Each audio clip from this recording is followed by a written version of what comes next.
내가 학살을 처음으로 경험한 것은 그때였다. 며칠 후에 처음 내 어린 마음은 부두와 푸릇푸릇한 들판과 열매가 풍성한 넝쿨과 밀빵과 어머니의 미소라는 아름다운 가면 뒤에 숨은 삶의 진짜 얼굴을 보았다. 삶의 진짜 얼굴은 해골이었다.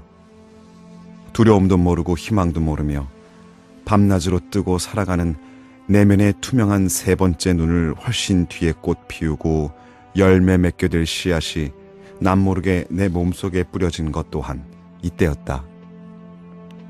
어머니와 여동생과 나는 집안의 울타리를 치고 옹기종기 모여 앉았다. 우리들은 바깥 길거리에서 터키인들이 미친 듯 욕설을 퍼붓고 위협하고 문을 때려 부수고 기독교인들을 살해하는 소리를 들었다. 우리들은 개들이 짖고 다친 사람들의 아우성과 죽음의 수포음과 지진이 일어나듯 대기가 진동하는 소리를 들었다. 장총을 장전한 채 아버지는 문 뒤에 서서 기다렸다. 아버지가 숫돌이라고 부르던 길쭉한 돌멩이를 손에 들었던 기억도 난다. 아버지는 손잡이가 까만 기다란 칼을 숫돌에다 갈았다. 우리들은 기다렸다. 터키인들이 문을 부수고 들어오면 그들의 손에 당하기 전에 내 손으로 식구들을 죽일 생각이다. 아버지가 우리들에게 말했었다. 어머니와 여동생과 나는 모두 좋다고 동의했다. 우리들은 기다렸다. 보이지 않는 것이 눈에 보이기도 한다면 그 시간에 나는 내 영혼이 성숙하는 과정을 틀림없이 보았으리라. 나는 몇 시간 사이에 갑자기 아이에서 어른으로 탈바꿈하기 시작했다. 그렇게 밤이 지나갔다. 아침이 되었고 소음이 가라앉았으며 죽음은 멀리 사라졌다. 조심스럽게 문을 열고 우리들은 밖으로 머리를 내밀었다. 이웃의 몇몇 아낙네들이 조심조심 겁을 내며 창문을 열었다. 그들은 길거리를 살펴보았다. 그 순간 목소리가 카랑하고 수염을 기르지 않은 터키인 깨빵 장수가 나타났다. 그는 머리에 인 커다란 양철 쟁반에 담긴 계피와 깨로 만든 빵을 사라고 노래를 부르듯 소리쳤다. 얼마나 반가운 광경이었던가. 온 세상이 새로 태어난 듯 싶어서 우리들은 향기로운 깨빵이 잔뜩 담긴 양철 쟁반과 구름과 하늘을 보았다. 어머니가 나에게 빵을 하나 사주었다. 학살은 지나갔나요, 어머니? 내가 물었다. 이 말에 어머니는 흠칫했다. 쉬, 조용히 해라. 조용히 해, 얘야. 그 말을 입에 올리지 마. 그 소리를 들으면 부르는 줄 알고 다시 올지도 몰라. 지금 학살이라는 단어를 쓰면서 나는 머리가 쭈뼛해지는데 그 까닭은 어렸을 적에는 그것이 두 글자를 한데 모은 단어가 아니라 시끄러운 소음과 문을 박차는 발과 입에 칼을 문 무시무시한 얼굴과 온 동네에서 비명을 지른 여자들과 문 뒤에 꿇어 앉아 장총을 장전하는 남자들을 모두 뜻했기 때문이다. 그 시대의 크레타에서 어린 시절을 보낸 우리들에게는 피와 눈물로 넘치고 온 국민이 십자가에 못 박히는 의미를 지녔던 자유, 성 미나스, 그리스도, 혁명 따위의 단어들이 생생했었다. 글을 쓰는 사람은 억압되고 불행한 숙명을 산다. 그것은 그가 맡은 일의 본질이 어휘를 사용해야만 하기 때문인데, 다시 말하면 내적인 격렬한 흐름을 정체시켜야 함을 뜻한다. 모든 어휘는 위대한 폭발적인 힘을 내포하는 견고한 껍질이다. 그 의미를 찾아내려면 인간은 내면에서 폭탄처럼 그것이 터지게 해야 하며, 그렇게 함으로써 안에 갇힌 영혼이 해방된다. 언젠가 기도가 끝난 다음까지 과연 살아남을지 전혀 알 길이 없었기 때문에 예배를 보러 갈 때마다 자꾸만 유언장을 만들고 아내와 아이들에게 눈물을 흘리며 작별을 고하던 라삐가 살았다. 그가 자주 말했다.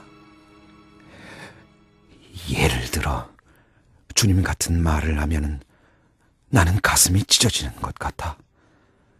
나는 다음에 따라올 이 몸을 굽어 살피소서라는 얘기를 미처 끝내지 못하리라는 공포에 떨지. 한편의 시나 학살이라는 어휘나 사랑하는 여인에게서 온 편지나 또는 살아가며 많은 투쟁을 했어도 이룩한 바가 너무나 없는 이 사람이 쓴 글을 살아서 읽는 축복받은 사람들이요.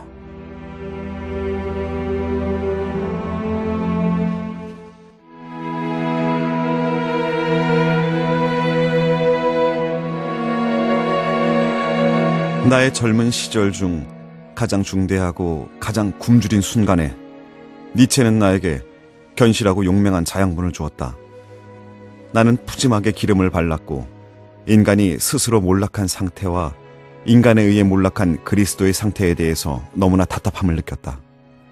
비겁한 자와 노예가 된 자와 서러움을 받는 자로 하여금 위안을 얻어 주인 앞에 참고 조아리며 우리들이 유일하게 확신하는 현세의 삶을 인내하게끔 만들기 위해 내세의 보상과 벌을 심어놓은 종교는 얼마나 교활한가. 나는 격분해서 소리쳤다. 현재의 삶에서는 하찮은 것을 내놓으면서 내세에서의 불멸이라는 재산을 주도록 알량하게 계산하는 주님의 계획서 같은 종교는 얼마나 약삭빠른가. 얼마나 단순하고 얼마나 간악하며 얼마나 인색한가. 그렇다. 천국을 바라거나 지옥을 두려워하는 사람은 자유로울 리가 없다. 희망의 술집이나 공포의 지하 술창고에서 취하는 우리들은 부끄러운 존재이다. 이것을 깨닫지 못하며 나는 얼마나 오랫동안 살아왔던가. 격렬한 선지자가 나타나 나로 하여금 눈을 뜨게 했다는 사실은 필연이었다. 지금까지 우리들은 세상의 모든 통치를 신에게 맡겨왔다. 인간이 책임을 맡게 될 차례가, 이마에 땀을 흘리며 우리 자신의 세계를 창조할 차례가 왔는가. 악마적인 교만의 산들바람이 내 이마를 스쳤다. 인간이 모든 투쟁과 모든 희망을 받아들이고 신의 도움을 기대하지 않으며 혼돈에서 질서를 끌어내어 그것을 인간이 조화로 변형시킬 때가 왔다고 나는 불손하게 선언했다. 우리들의 모호한 외침들을 단순하고 참된 복음으로 바꿔놓는 순간 현대의 전 세계적인 혼수 상태 한가운데에서 꿋꿋하게 일어서게끔 인간은 인간으로서의 독립성을 유지해야 한다. 나는 봄의 첫 숨결처럼 아득한 새소리처럼 마음속에서 울려나오는 복음을 들었다. 내 마음은 아몬드 나무를 닮았다. 겨울이 한창이고 냉랭한 바람 속에 서서 떨면서도 1월에 우리 눈앞에서 꽃을 만발하게 한다. 그렇듯 꽃이 만발한 내 마음 또한 홀로 서서 떨었다. 강한 바람이 불어 헐벗게 만들지라도 별 상관이 없다. 할 바를 다 했고 봄이 왔음을 마음이 큰 소리로 알렸다. 어느 날 밤 나는 꿈을 꾸었다. 평생 동안 꿈은 나에게 항상 틀림없는 길잡이였다. 단순하고 확실한 해결을 찾으려고 헛되이 바라며 뒤틀고 또 뒤틀리면서 깨어나는 내 이성을 괴롭히는 모든 문제들이 꿈속에서 정화되었다. 문제들은 모든 피상적 거풀을 벗어던지고 지극히 단순한 본체가 되며 본체는 자유가 된다. 그동안 나는 줄곧 성 세바스티아누스처럼 영원 회귀의 비극적 선지자가 나에게 쏜 화살에 거듭거듭 찔리곤 했다. 내 마음은 우리 모두를 둘러싸고 질식시키는 죽음의 한가운데에서 인간의 의무를 형성하는 무엇을 발견하려고 헛되이 노력했다. 그러던 어느 날 밤 나는 꿈을 꾸었다. 나는 바닷가에 서서 멀리 내다보았다. 시커먼 바다는 분노에 넘쳐 들끓었으며 하늘도 마찬가지로 시커멓고 무겁고 음산했다. 하늘은 점점 더 내려앉아서 당장이라도 바다에 닿을 기세였다. 바람 한 점 없었고 침묵과 정적은 무서웠다. 하늘은 숨을 못 쉬고 질식했다. 아직 하늘과 바다 사이에 벌어진 좁다란 틈바구니에서 갑자기 하얗고 투명한 돛이 번개처럼 나타났다. 터질 지경으로 돛이 부풀어 나오고 스스로 빛을 내는 작은 쪽배가 숨 막히는 고요함 속에서 빠른 속도로 내리지르는 두 어둠 사이로 모습을 드러냈다. 그쪽으로 팔을 벌리며 내 마음이로구나 라고 소리를 지르다가 나는 잠이 깨었다. 그날의 꿈은 평생 동안 나에게 도움이 되었다. 희망을 잃고 절망하는 희망의 아버지에게로 달려가 잠속에서 나에게 전해진 숨은 뜻을 알려줄 길이 없었던 나는 부끄러웠다. 그의 모든 걱정에 대한 해결은 이것이 아니었을까?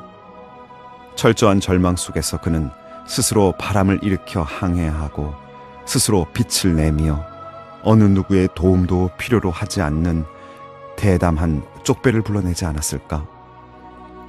가장 소중한 친구들과 다짐받았던 희망이 나를 저버려 어려운 순간들에 직면할 때면 나는 얼마나 자주 눈을 감고 이 쪽배를 상상하곤 했던가. 그러면 내 마음은 항상 용기를 얻어 벌떡 일어나 투구를 쓰고 겁내지 마라 하며 외치며 어둠을 뚫고 나아갔다.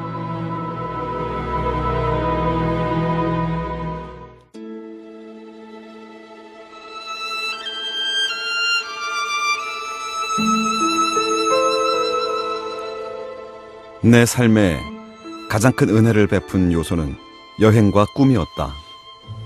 죽었거나 살았거나 내 투쟁에 도움이 된 사람은 극히 드물다. 하지만 내 영혼에 가장 깊은 자취를 남긴 사람들의 이름을 대라면 나는 아마 호메로스와 붓다와 니체와 베르그송과 조르바를 꼽으리라. 첫 번째 인물인 호메로스는 내가 생각하기에는 기운을 되찾게 하는 광채로 우주 전체를 비추고 태양처럼 평화롭고 찬란하게 빛나는 눈이었으며, 붓다는 세상 사람들이 빠졌다가 구원을 받는 한없이 깊은 새까만 눈이었다.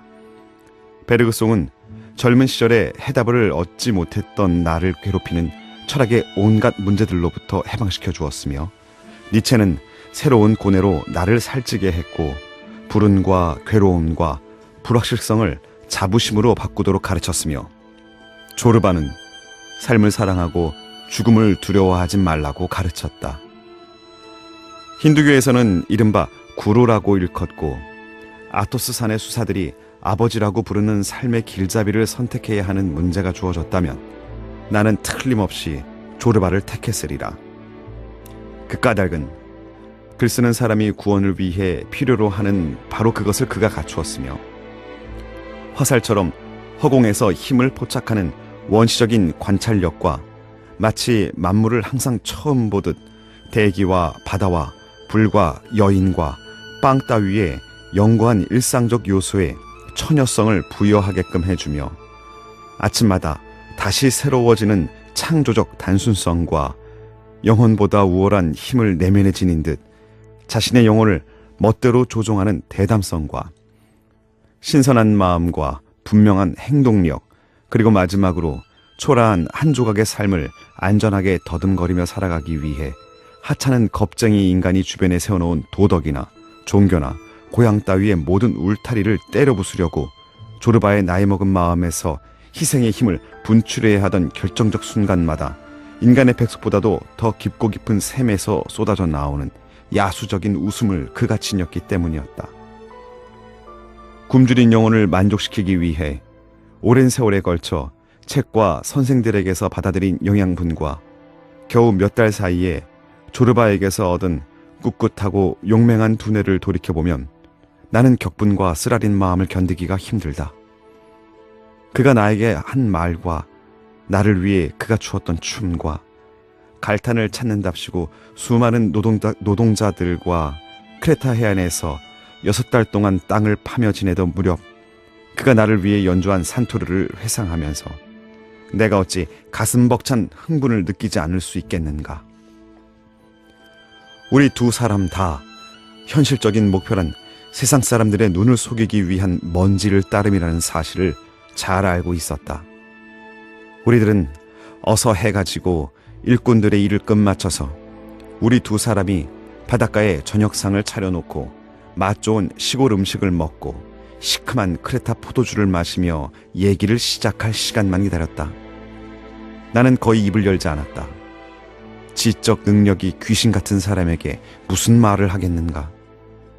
나는 올림포스 산 옆에 있었다던 그의 마을과 눈과 늑대와 비밀 혁명 당원들과 성녀 소피아와 갈탄과 여자와 신과 애국심과 죽음에 대해서 그가 하는 얘기를 들었고, 얘기만으로는 답답하고 숨이 막히는 기분이 들면 그는 벌떡 일어나 바닷가의 울퉁불퉁한 자갈밭에서 춤을 추었다. 듬직하고 힘차고 크고 꼿꼿한 몸에 눈은 새처럼 작고 동그란 그는 머리를 한쪽으로 기울이며 춤추면서 소리를 지르고 큼직한 발로 바닷가를 구르다가 내 얼굴에 바닷물을 끼얹기도 했다. 그의 목소리, 아니 목소리가 아니라 외침에 귀를 기울이면 내 삶은 가치를 지니게 되었다. 지금 내가 대마초를 피우는 사람처럼 생각에 잠겨 종이와 잉크로 결실을 얻으려는 바를 나는 피와 살과 뼈로 직접 경험할 수도 있었으리라. 하지만 나는 감히 그럴 용기가 나지 않았다. 나는 조르바가 한밤중에 춤추고 소리를 지르며 나에게 관습과 신중함의 편안한 안식처를 뛰어나와 자신과 함께 돌아오지 않을 위대한 항해를 떠나자고 지르는 소리를 들으면서 꼼짝 않고 앉아 떨었다. 나는 최상의 어리석음이라고 여겨지던 삶의 본체가 나에게 실천하라고 소리지르는 바를 감히 하지 못하는 내 영혼을 수치스러워했던 적이 무척 많았다. 하지만 나는 조르바의 옆에서보다 내 영혼에 대해서 더 수치를 느꼈던 적은 없었다. 갈탄 사업은 엉망이 되었다. 웃고 놀고 얘기를 나누며 조르바와 나는 파탄에 이르기 위해 있는 힘을 다한 셈이었다.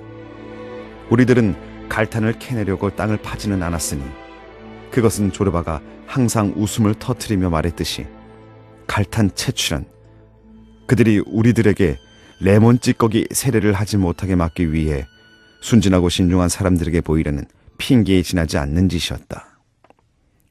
우리에게는 말씀입죠, 두목. 커다란 다른 목적이 있어요. 그게 뭔데, 조르바?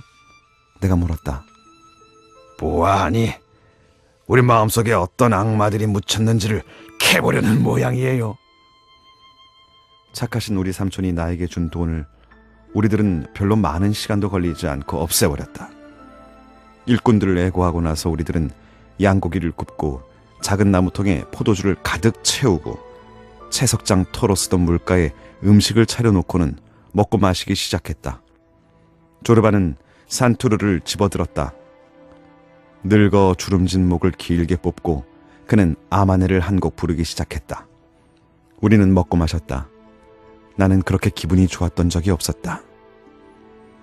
작고하신 우리 사업을 신께서 용서하소서. 우리들은 소리를 질렀다. 그리고 우리들은 만수무강하기를 갈탄은 가셨도다.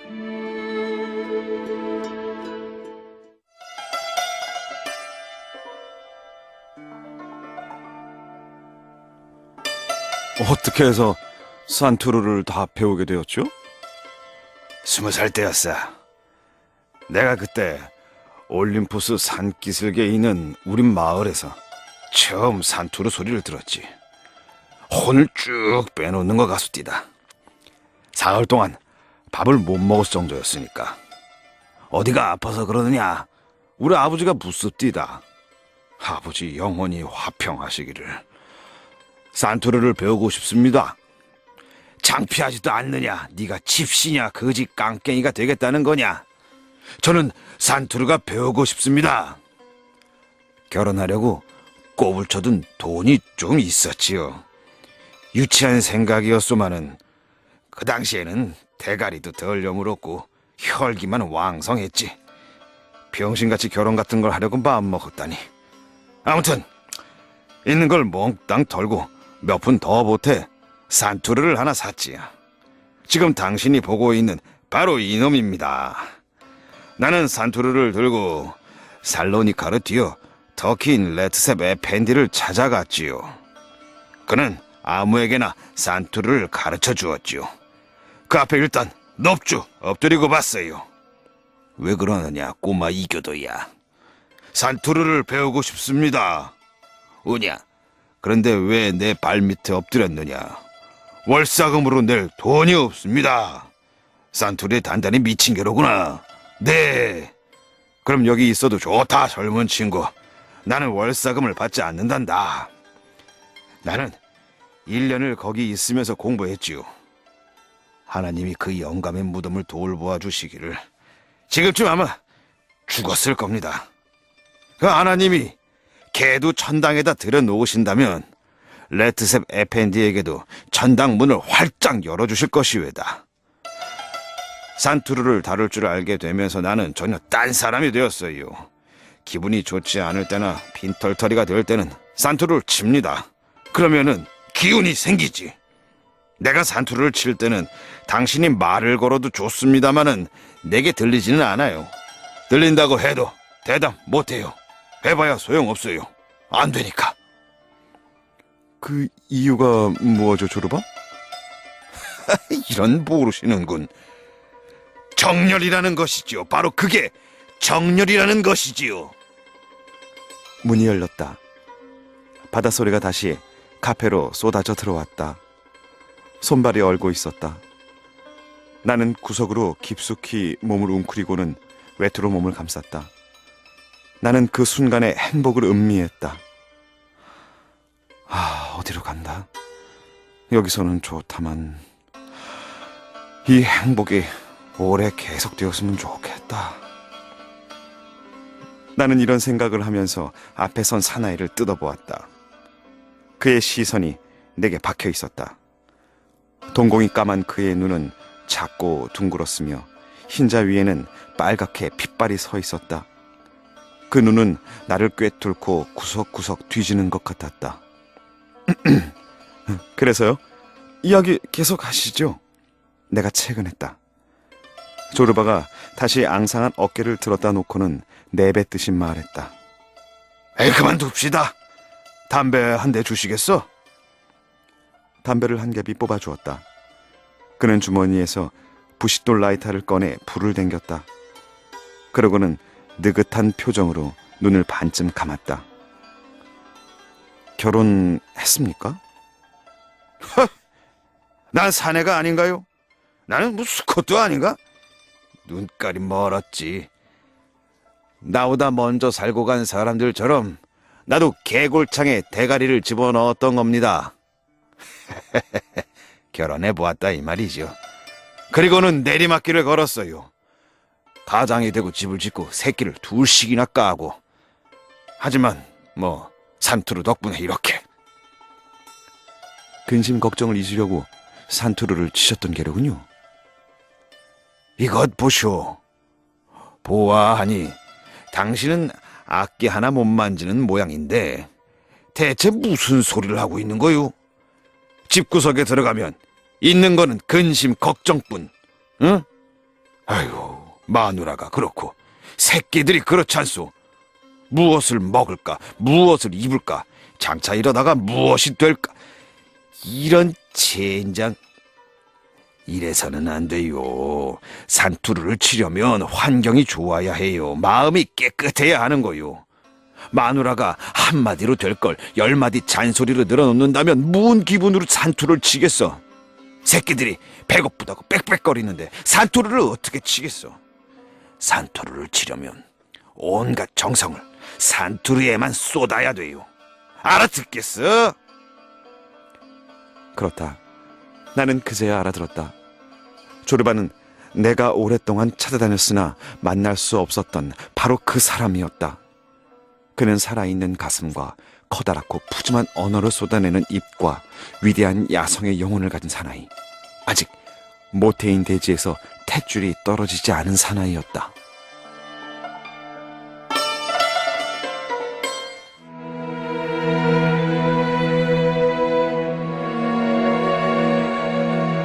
손가락은 어떻게 된 겁니까, 조르바? 내가 물었다. 뭐 아무것도 아니야. 그가 이렇게 대답했다. 돌고래를 보고도 아무렇지 않게 생각하는 내가 못마땅한 모양이었다. 기계 만지다 잘렸어요? 그의 기분을 모른 채 하며 내가 물었다. 뭘 안다고 기계 어쩌고 하쇼? 내 손으로 잘랐소. 당신 손으로? 왜요? 당신은 모를 거 왜다 두목. 그가 어깨를 들었다 놓으며 말했다. 안 해본 짓이 없다고 했죠. 한때 도자기를 만들었죠. 내 그 노름에 미쳤더랬어요. 흙덩이를 가지고 만들고 싶은 거는 아무거나 만든다는 게 어떤 건지 아시오? 그냥 농로를 돌리면 진흙덩이가 동그랗게 되는 겁니다. 흡사 당신의 이런 말을 알아들은 듯이 말입니다. 항아리를 만들어야지. 접시를 만들어야지. 아니, 램프를 만들까? 귀신도 모를 물건을 만들까? 사람이라고 할 수 있는 건 모름지기 이런 게 아닐까요? 자유 말이요. 그는 바다를 잊은 지 오래였다. 그는 더 이상 레몬을 깨물고 있지 않았다. 눈빛이 다시 빛나게 된 것이었다. 그래서요? 내가 물었다. 손가락이 어떻게 되었냐니까요. 참, 그게 농로 돌리는데 자꾸 거치적거리더란 말입니다. 이게 끼어들어 글쎄 내가 만들려던 걸 뭉겨놓지 무옵니까? 그래서 어느 날 손도끼를 들었으니 아프지 않던가요? 그게 무슨 말이오? 난 쓰러진 나무 그루터기는 아니오. 나 사람입니다. 물론 아팠지요. 하지만 이게 자꾸 거치적거리면서 신경을 돋웠어. 그래서 잘라버렸죠. 해가 빠지면서 바다는 조용해졌다. 구름도 사라졌다.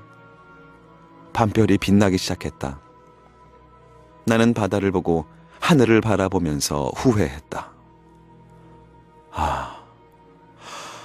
얼마나 사랑하면 손도끼를 들어 내려치고 아픔을 참을 수 있는 것일까. 그러나 나는 내 감정을 나타내지 않았다. 그거는 좀 심한데요, 조르바. 내가 웃으면서 말했다. 그 이야기를 들으니 성인 전집의 금욕주의자 이야기가 생각나는군요. 여자를 보고 유격의 갈등이 견디기 어렵자 이 양반은 그 도끼를 들어가지고. 조르바는 나의 다음 말을 짐작했는지 소리를 버럭 질렀다. 참, 그걸 자르다니. 그거 참 순진하고도 깜깜한 친굴세. 그건 장애물이 아니에요. 하지만 아주 큰 장애물이 될 수도 있겠죠. 나는 우겼다. 뭐 하는데 말인가요? 하늘나라로 들어가는데. 조르바가 곁눈질로 한심하라는 듯이 나를 바라보다 이렇게 말했다. 이 답답한 양반아. 그건 천국으로 들어가는 열쇠라는 걸 왜 모르셔? 그는 고개를 들어 내세의 삶, 천국, 여자, 성직자 따위의 생각이 복잡하게 오고 가는 내 마음속을 들여다보려는 듯이 나를 노려보았다. 그러나 그는 내 심중을 별로 헤아리지 못한 것 같았다. 그래서 그랬는지 그 커다란 잿빛 머리를 설레설레 흔들었다. 병신은 천국에 못 들어가요. 그는 이렇게 말하고는 입을 다물어 버렸다. 나는 내 자리로 들어가 누워 책을 펼쳐들었다. 붓다 생각이 여전히 내 머리에 남아 있었다. 나는 몇 년 동안 내 마음에 평화와 안식을 가져다 주던 붓다와 목자의 대화를 읽었다. 목자, 내 식사는 준비되었고 암양에 젖도 짜두었습니다. 내 집 대문은 잠기어 있고 불은 타고 있습니다. 그러니 하늘이여 마음대로 비를 내려도 좋습니다. 붓다, 내게는 더 이상 음식이나 젖이 필요하지 않습니다. 바람이 내쳐서이며 불 또한 꺼졌습니다. 그러니 하늘이여 마음대로 비를 내려도 좋습니다. 목자, 내게는 황소가 있습니다. 내겐 암소가 있습니다. 내 아버지에게서 물려받은 목초지도 있고 내 암소를 모두 거느릴 씨바지 소도 있습니다. 그러니 하늘이여 내 마음대로 비를 내려도 좋습니다. 붓다. 내게는 황소도 암소도 목초지도 없습니다. 내겐 아무것도 없습니다. 나는 아무것도 두렵지 않습니다. 그러니 하늘이여, 마음대로 비를 내려도 좋습니다. 목자, 내게는 말 잘 듣고 부지런한 양치기 여자가 있습니다. 오래전부터 이 여자는 내 아내였습니다. 밤에 아내를 희롱하는 나는 행복합니다. 그러니 하늘이여, 마음대로 비를 내려도 좋습니다. 붓다. 내게는 자유롭고 착한 영혼이 있습니다. 나는 오래전부터 내 영혼을 길들여 왔고 나와 희롱하는 것도 가르쳐 놓았습니다. 그러니 하늘이여, 마음대로 비를 내려도 좋습니다.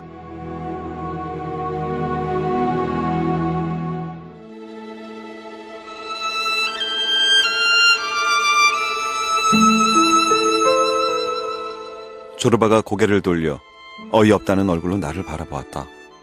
오늘 같은 날 약간 제정신이 든 김에 나 자신에게 물어봤어요. 도대체 무슨 지랄이 도저 우리에게 별로 나쁘지도 안 하고 그런 놈들을 덮쳐서 깨물고 코를 도려내고 귀를 잘라내고 전능하신 하나님 저희를 도우소서 그랬을까요? 글쎄, 전능하신 하나님이 남의 귀와 코를 도려내어 작살내버리기를 바란 것일까요? 그렇지만 당신도 알다시피 그때에는 내 피가 뜨거웠어요. 도무지 왜라든지 어째서 같은 걸 생각해 볼 수가 없었으니까요.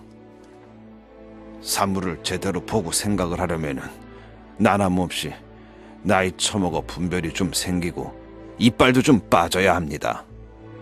이빨 하나 없는 늙은이라면은 안 돼, 얘들아, 깨물면 멋져 하고 소리치긴 쉽습니다. 그러나 이빨 32개가 멀쩡할 때는 사람이란 젊을 동안은 아주 야수 같은가 봐요. 그래요, 두모, 사람 잡아먹는 야수 말이요.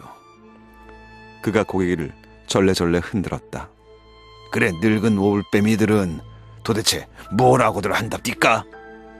대답도 기다리지 않고 그가 말을 계속했다. 뭐라 할 수 있겠어? 내가 보기에는 두목은 배고파 본 적도 죽여본 적도 훔쳐본 적도 가늠한 적도 없는 것 같은데, 그래가지고서야 어떻게 세상 돌아가는 꼴을 알 수 있겠어요?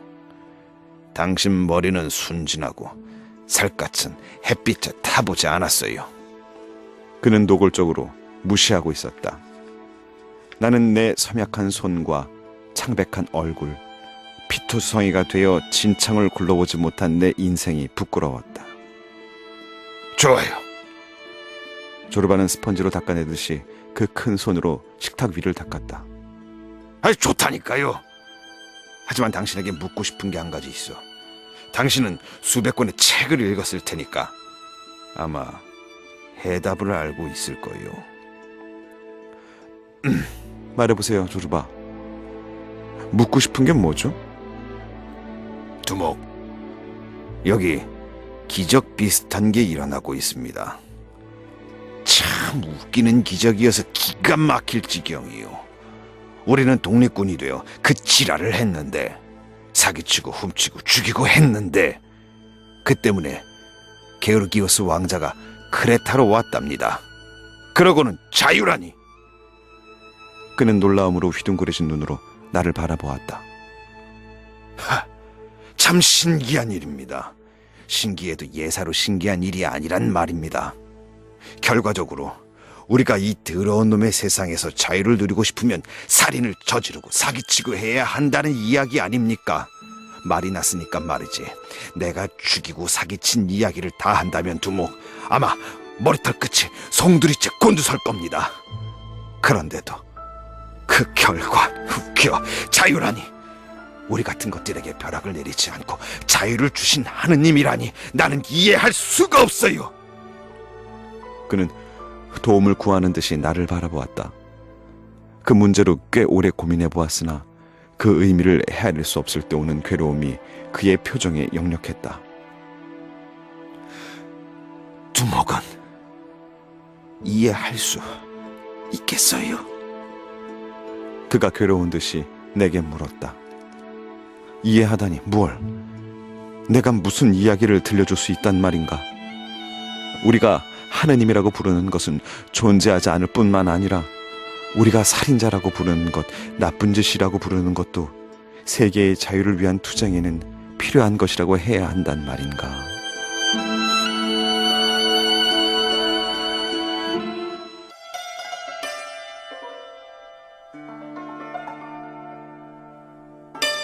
두목! 인간이란 짐승이에요. 단장으로 자갈을 후려치며 그가 말을 이었다. 짐승이라도 엄청난 짐승이에요. 그런데도 두목은 이걸 알지 못해요. 당신에겐 이 인간이라는 것, 세상사라는 것이 너무 어려웠던 모양인데, 내게 물어봐요. 내 짐승이라고 대답할게. 이 짐승을 사납게 대하면 당신을 존경하고 두려워해요. 친절하게 대하면 눈이라도 뽑아갈 거요. 두목, 거리를 두어요. 놈들 간떠이를 키우지 말아요. 우리는 평등하다. 우리에겐 똑같은 권리가 있다. 이따위 소리는 하면 안 돼요. 그러면 당신에게 달려들어 당신 권리까지 빼앗고 당신 빵을 훔치고 굶어 죽게 할 거요. 두목, 좋은 걸 다 걸고 충고하건대 거리를 두어요. 하지만 조르바, 당신은 아무것도 안 믿는다고 하지 않았어요. 나도 대들었다. 안 믿지? 아무것도 안 믿지? 내 몇 번이나 얘기를 해야 알아듣겠소. 나는 아무것도 믿지 않아요. 오직 조르바만 믿지. 조르바가 딴 것들보다 나아서가 아니야. 나을 거라는 눈꼽만큼도 없어. 조르바 역시 딴 놈들과 마찬가지로 짐승이야. 그러나 내가 조르바를 믿는 건 내가 아는 것 중에서 아직 내 마음대로 할 수 있는 게 조르바뿐이기 때문이야. 나머지는 모조리 헛개비들. 나는 이 눈으로 보고 이 귀로 듣고 이 내장으로 삭혀내요. 나머지야 몽땅 헛개비지. 내가 죽으면 만사가 죽는 거요. 조르바가 죽으면 세계 전부가 나락으로 떨어질게요. 저런 이기주의. 내가 빈정거리는 투로 말했다. 뭐 어쩔 수 없어. 두목 사실이 그러니까. 내가 콩을 먹으면 콩을 말해요. 내가 조르바니까 조르바같이 말하는 거요. 나는 아무 말도 하지 않았다. 조르바의 말이 채찍이 돼 날아들었다. 강인했기 때문에 그토록 인간을 경멸하면서도 동시에 그들과 함께 살고 일하려는 그를 나는 존경했다. 나라면 그런 사람들과 함께 살아가려면 금욕주의자가 되었거나 그들을 가짜 깃털로 꾸며놓을 수밖에 없었을 것 같았다. 조르바가 나를 돌아다 보았다. 별빛으로도 나는 그가 입이 찢어지게 웃고 있음을 알 수 있었다. 내가 좀 심했나, 두목? 그가 걸음을 멈추면서 물었다. 오두막에 도착한 것이었다. 조르바는 부드러우나 거북한 시선으로 나를 바라보았다. 나는 대답하지 않았다. 내 마음은 조르바에게 동의하고 있었지만 내 가슴은 거부했다. 짐승 속에서 뛰쳐나와 제 갈 길로 가려 했다. 오늘 밤은 졸리지 않은데요, 조르바? 혼자 주무셔야겠네요. 내가 말했다. 별이 빛났고 바다는 한숨을 쉬며 조개를 핥았고 반딧불은 아랫배에다 에로틱한 꼬마 등불을 켜고 있었다. 밤의 머리카락은 이슬로 축축했다. 나는 아무 생각도 하지 않고 얼굴을 묶고 침묵했다. 오래지 않아 나는 밤과 바다와 하나가 되었다. 내 마음은 꼬마 등불을 켜고 축축하고 어두운 대지에 숨어 기다리는 반딧불 같았다. 별은 하늘 위를 둥글게 운행하고 시간은 흘러가고 있었다. 어떻게 된 영문인지 모르지만 일어났을 때 내 마음엔 이 바닷가에서 이루어져야 할 두 가지 과업이 새겨져 있었다. 붓다에서 벗어나고 모든 형이상학적인 근심인 언어에서 나 자신을 끌어내고 헛된 염려에서 내 마음을 해방시킬 것. 지금 이 순간부터 인간과 직접적이고도 확실한 접촉을 가질 것. 나는 나 자신에게 다짐했다. 그래, 아직 그렇게 늦은 건 아닐 거야.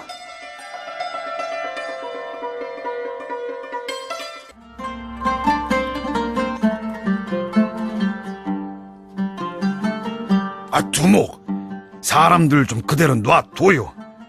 그 사람들 눈뜨게 해주려고 하지 말아요. 그래, 띄어놓았다고 칩시다. 뭘 보겠어요? 비참해요. 두목, 눈 감은 놈은 감은 대로 놔둬요. 꿈꾸게 내버려 두란 말이에요. 그는 말하다 말고 머리를 긁었다. 생각이 안 풀리는 모양이었다. 아야, 만일에. 만일에 말이지요. 만일이라니 뭐요? 들어봅시다. 만에 하나. 그 사람들이 눈을 떴을 때 당신이 지금의 암흑 세계보다 더 나은 세계를 보여줄 수 있다면은, 보여줄 수 있어요? 나는 알지 못했다. 나는 타파해야 할 것이 무엇인가는 잘 알고 있었다. 그러나 그 폐허에 무엇을 세워야 하는지 그것을 나는 알지 못했다. 나는 생각했다. 확실하게 알고 있는 사람은 없다. 낡은 세계는 확실하고 구체적이다. 우리는 그 세계를 살며 순간순간 그 세계와 싸운다. 그 세계는 존재한다. 미래의 세계는 아직 오지 않았다. 환상적이고 유동적이며 꿈이 짜낸 빛의 천이다. 보랏빛 바람, 사랑, 증오, 상상력, 행운, 하나님 등에 둘러싸인 구름. 이 땅에 아무리 위대한 선지자라도 이제는 암호 이상의 예언을 들려줄 수 없다. 암호가 모호할수록 선지자는 위대한 것이다. 조르바가 비웃음을 띤 얼굴로 나를 바라보고 있어서 꼴이 났다. 있어요. 나는 보다 나은 세계 줄 수 있어요. 내가 대답했다. 있어요? 어디 좀 들어봅시다. 설명할 수 없어요. 설명해봐야 조르바 당신은 이해할 수 없을 겁니다. 보여줄 게 없으니까 그러는 거지. 젊은 두목, 날 돌대가리로 보지 마시오. 누가 당신에게 날 타고난 멍청이라고 했다면은 그건 아주 잘못된 거요. 나도 아나그노스티 영감보다 더 배운 거는 없지만 어디로 보나 영감처럼 멍청한 건 아니랍니다. 그래, 내가 이해하지 못하는 수준이라면은 당신이 그 멍청이와 돌대가리 예펜나에게 기대하고 있는 건 뭔가요? 이 세상의 수많은 아나그노스티는 또 어떻게 하고? 당신에게는 있는 것, 그들에게 보여줄 것이 기껏해야 그것뿐이란 말인가요?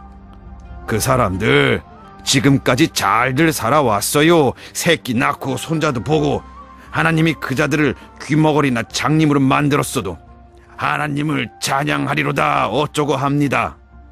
그자들은 그대로 편한 거예요. 그대로 놔두고 아무 소리 하지 말아요. 나는 입을 다물었다. 화분의 뜰을 지나고 있었다. 조르바는 걸음을 멈추고 한숨을 쉴 뿐 말을 하지 않았다. 소낙비가 한 차례 내린 것이 분명했다.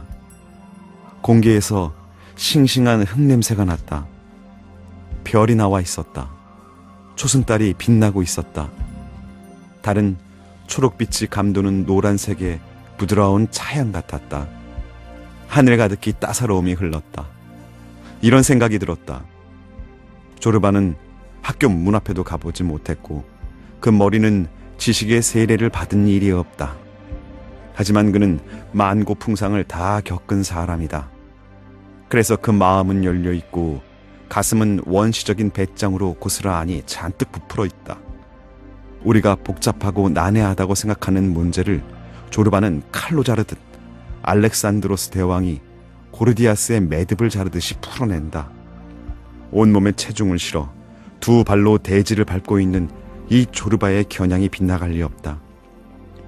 아프리카인들이 왜 뱀을 섬기는가? 뱀이 온몸을 땅에 붙이고 있어서 대지의 비밀을 더 잘 알 것이라고 믿기 때문이다. 그렇다. 뱀은 배로, 꼬리로 그리고 머리로 대지의 비밀을 안다. 뱀은 늘 어머니 대지와 접촉하고 동거한다. 조르바의 경우도 이와 같다. 우리들 교육받은 자들이 오히려 공중을 나는 새들처럼 골이 빈 것들일 뿐. 하늘의 별은 수를 불려나갔다. 별들은 인간에게 냉혹하고 잔혹하고 냉소적이며 무자비했다. 우리는 피차 아무 말하지 않았다. 우리는 겁에 질린 채 하늘만 올려다보았다. 시시각각 새 별이 동쪽에서 나타나며 중천으로 빛을 퍼뜨려 나아갔다.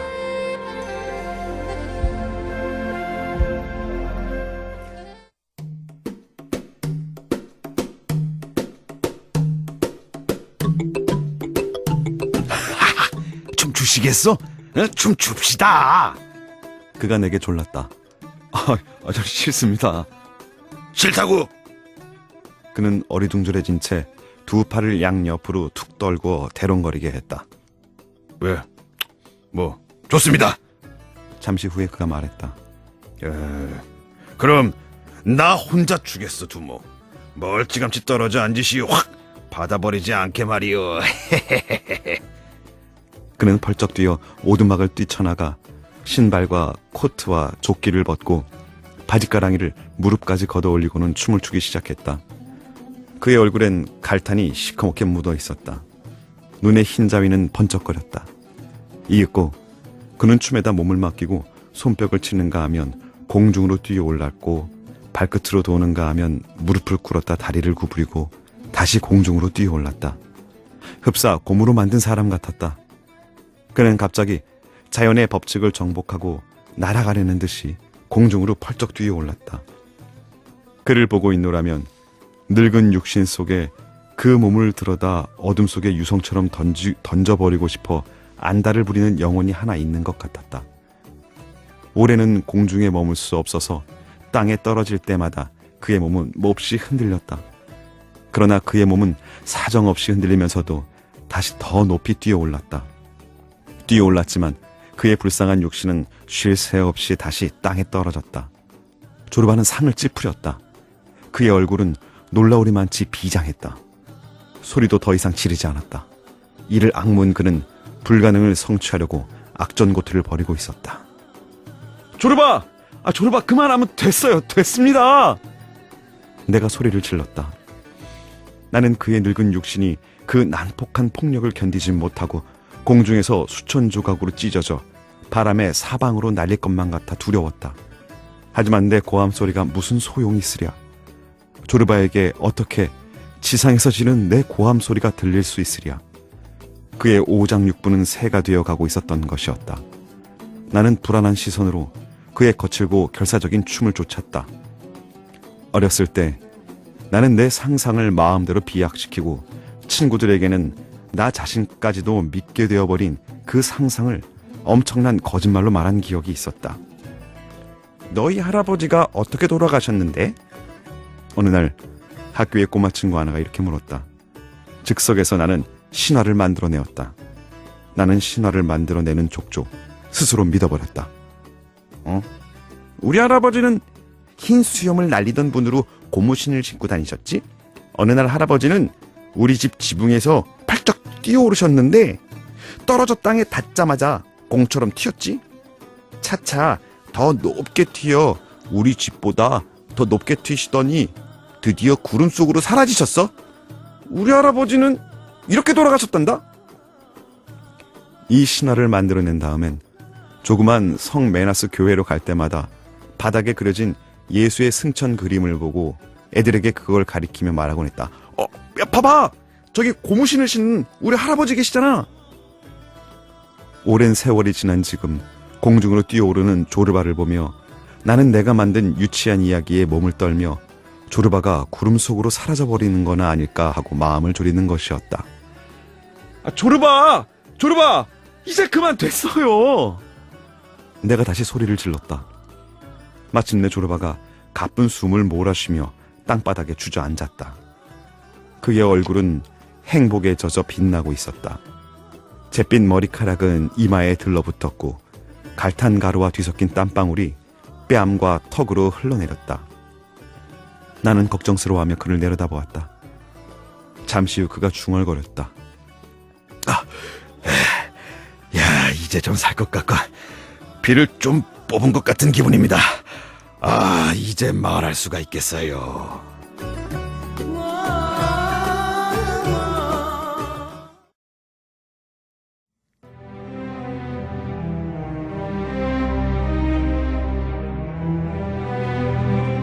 나는 등을 다시 기둥의 못에다 걸고 조르바가 일하는 걸 지켜보았다. 그는 완전히 일에 빠져 있었다. 그가 생각하는 건 오로지 일뿐이었다. 그는 대지와 곡괭이와 갈탄의 호흡을 일치시키고 있었다. 그의 망치와 못은 나무와의 싸움에서 단합했다. 갱도에 벌어지는 천장은 그를 고통스럽게 했다. 조르바는 재치의 힘으로 산 하나와 주먹 다짐을 벌이며 갈탄을 파내고 있었다. 그는 직감으로 물질을 파악하고 가장 약한 곳, 치명적인 곳에다 주먹을 꽂았다. 갈탄 가루를 잔뜩 뒤집어 쓰고 진창에 빠진 모습으로 나타난 그를 보노라면 적의 허를 찌르며 적진으로 침투하려고 검은 탄가루로 위장하다 마침내 탄 그 자체가 되어버린 사람 같았다. 브라보, 조르바, 꼴 좋습니다. 나는 그의 모습에 순진한 격려를 보내었다. 그러나 조르바는 돌아다 보지도 않았다. 하기야, 그런 순간에 곡괭이를 휘두르다 말고 곡괭이 대신 손가락 사이에다 몽당 연필을 끼고선 책벌레에게 말을 할 리도 없었다. 그는 바쁘면 말을 하려 하지 않았다. 어느 날 저녁에 우리는 이런 이야기를 나눈 적이 있었다. 이럴 때는 그냥 말 걸지 마슈.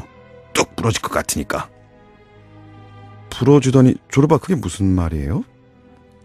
또 무슨 뜻이냐, 왜 그러냐 하시는군, 꼭 애들같이. 그걸 내가 뭔 수로 설명해요. 나는 일에 몸을 빼앗기면은 머리 꼭지부터 발끝까지가 잔뜩 긴장하여 이게 돌이 되고 석탄이 되고 산투르가 되어버린단 말입니다. 두목이 갑자기 내 몸을 건드리거나 말을 걸면 돌아봐야죠. 그럼 뚝 부러질 것 같다는 말입니다. 이제 아시겠어요? 나는 시계를 보았다. 10시였다. 점심 먹을 시간이에요, 여러분. 점심 먹을 시간 벌써 넘겼어요. 내가 소리쳤다. 인부들은 그 말이 떨어지기가 무섭게 구석에다 연장을 던지고 땀을 훔치며 갱도를 나설 준비를 서둘렀다. 일에 몰두해 있는 조르바에게는 내 말이 들리지 않았던 모양이다. 아니, 들렸다고 하더라도 그는 갱도를 떠나지 않았으리라. 그는 다시 한번 귀를 세우고 갱도의 소리를 들었다. 저 기다리면서 담배나 한 대 합시다. 내가 인부들에게 소리쳤다. 내가 주머니를 뒤지자 인부들은 나를 삥 둘러쌌다. 그때 조르바가 고개를 들었다. 그는 갱도가 벌어진 곳에다 귀를 갖다 대었다. 아세틸렌 불빛으로 나는 그의 벌어진 입을 볼 수 있었다. 왜 그래요, 조르바? 내가 소리쳤다. 나가! 빨리 나가! 조르바가 쉰 목소리로 외쳤다. 우리는 출구로 달렸다. 그러나 첫 번째 나무 버팀목을 지나기도 전에 두 번째로 천장이 온통 우리 머리 위로 쏟아지는 듯한 소리를 들었다. 그동안 조르바는 갱도 사이에다 큼지막한 통나무를 쐐기로 박아 밀려나오는 받침대를 고정시키려고 했다. 제대로 된다면 몇 초의 시간을 벌어 우리에게 탈출할 시간을 줄 터였다. 나가! 조르바가 다시 소리를 질렀다. 그러나 이 소리는 대지의 중심에서 들려오는 것만큼이나 불분명했다. 결정적인 위기를 맞았을 때 사람은 자기도 모르는 사이에 겁쟁이가 되는 법. 우리는 조르바를 잊어버리고 뛰어나왔다. 나는 몇 초 후에야 그걸 깨닫고 갱도로 되돌아갔다. 조르바! 조르바! 내가 소리를 질렀다. 적어도 나는 소리를 질렀다고 생각했다. 뒤에 한 일이지만 내 소리는 목구멍으로 나오지도 못했던 것이었다. 공포가 내 목을 조여버린 것이었다. 부끄러웠다. 나는 팔을 벌리고 그에게로 뛰어들었다. 조르바도 받침대를 해받고 돌아서서 진창 사이를 달려나오던 참이었다. 어둠 속이라 그 역시 내게 부딪혀 우리는 서로의 품 안으로 뛰어들어버린 셈이었다. 나가요! 나가요! 그가 외쳤다. 우리는 달려나왔다. 하얗게 질린 인부들이 갱도 입구에 모여 서서 안을 들여다보고 있었다. 우리는 태풍에 나무가 부러지는 듯한 고막을 터뜨릴 듯한 세 번째의 굉음을 들었다. 이어서 벼락치는 듯한 소리가 한 번 더 났다. 이 소리가 산을 뒤흔들며 갱도를 폭삭 내려앉혔다.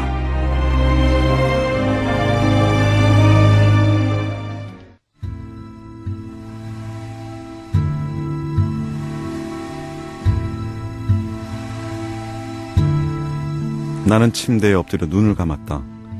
그날 밤 내 가슴은 심란했다. 말을 하고 싶지가 않았다.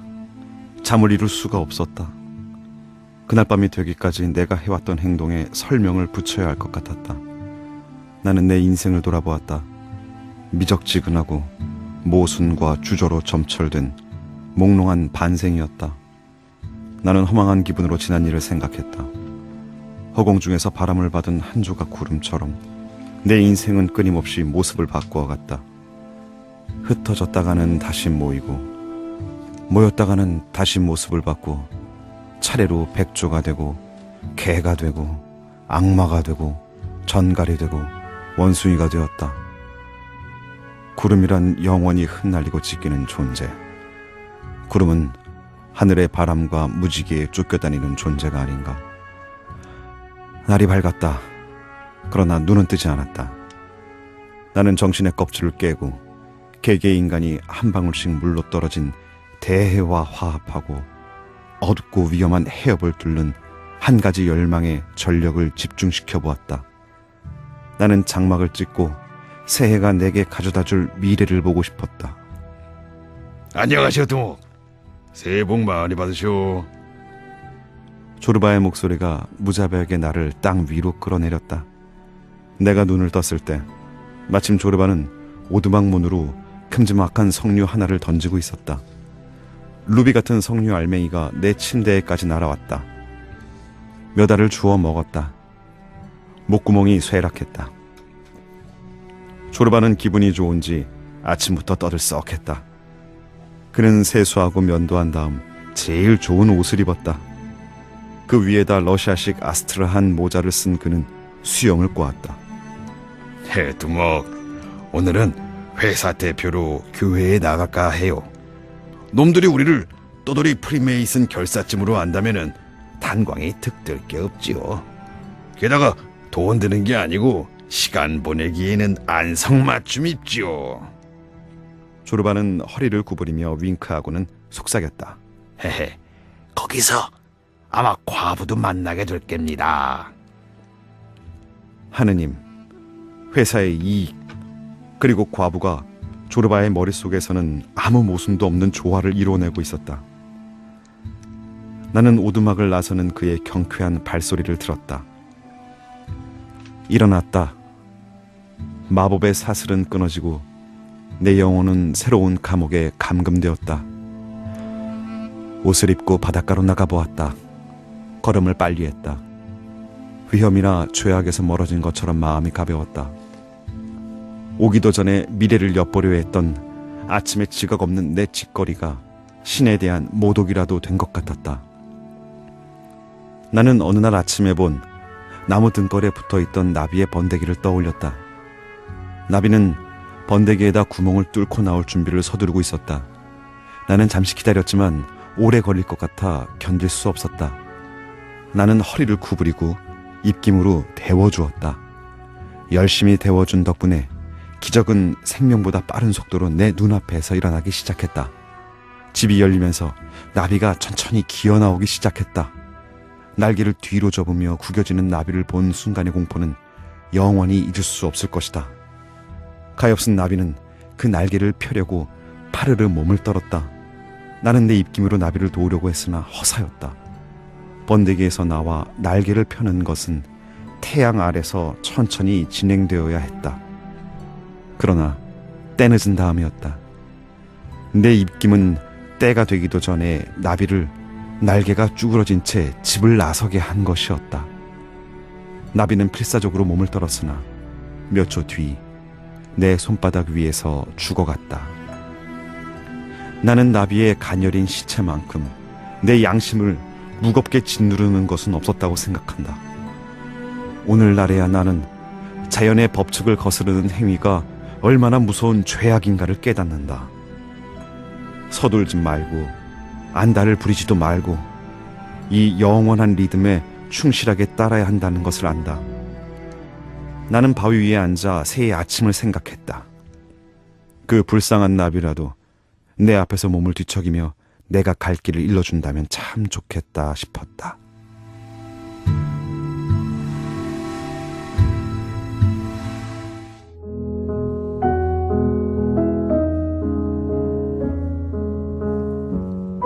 두목, 자본가 나으리 건강이 쓸만하신지 여쭤보려고 펜을 들었습니다. 우리도 잘 있습니다. 다 하느님 덕분이죠. 나는 이따금 말이나 소가 되려고 태어난 건 아니다, 이런 생각을 하고는 합니다. 짐승들만이 먹으려고 살아갑니다. 나는 그런 비난을 피하려고 밤낮 일거리를 만들어내죠. 나는 착상 하나 때문에 끼니를 거르기도 합니다. 속담을 돌려 이렇게 써먹기도 하죠. 연못가에 비쩍 마른 뇌조가 되기보다는 세상에 살찐 참새가 낫겠다. 많은 사람들은 아무 짓 않고 애국자 노릇을 합디다. 난 애국자가 아닙니다. 애국자 노릇이 어떤지 모르지만은 앞으로도 애국자 될 생각은 없고요. 많은 사람들이 천당을 믿고 거기에다 나귀 한 마리씩 붙잡아 메고 삽디다. 내게는 나귀도 없고 그래서 그런지 나는 자유롭답니다. 내 나귀가 거꾸러져 죽을 지옥도 나는 두렵지 않아요. 천당도 바라지 않아요. 기껏 해야 클로버나 잔뜩 뜯어먹는 정도겠지. 나는 무식한 돌대가리랍니다. 뭘 어떻게 해야 좋을지 통 모르겠어요. 그러나 두목은 날 이해하실 겁니다. 많은 사람이 허물을 두려워했습니다. 난 허물을 극복했습니다. 많은 사람들은 어렵게 생각했지만 내겐 그럴 필요가 없어요. 나는 좋다고 기뻐하지도 안 됐다고 실망하지도 않아요. 그리스가 콘스탄티노플을 점령했다는 소리를 들어봐야 터키가 아테네를 점령했다는 소리나 마찬가지라는 겁니다. 이런 소리 늘어놓는 걸로 혹 나를 살짝 돈 놈으로 생각되시거든 소식 주세요. 나는 이곳 칸디아의 상점을 나다니며 캡을 사려다가 웃어버립니다. 형씨, 뭘 보고 웃어? 사람들은 이렇게 개무섭디다. 그걸 어떻게 설명할 수 있겠어요? 내가 웃는 거는 그 강철 케이블이 쓸만한 건지 어떤지 모르고 손을 내밀 때마다 인간이란 게 도대체 무엇이며 왜 이놈의 세상에 태어났으며 인간이란 얼마나 좋은 것인가 따위를 생각하기 때문이지요. 뭐 묻는다면은 말씀드리겠습니다마는 좋기야 개코가 좋아해. 내게 여자가 있든 없든, 내가 정직하든 정직하지 못하든, 내 파샤든 뭐 거리의 짐꾼이든 내게는 그게 그거예요. 중요한 건 내가 살아있느냐 죽었느냐는 거죠.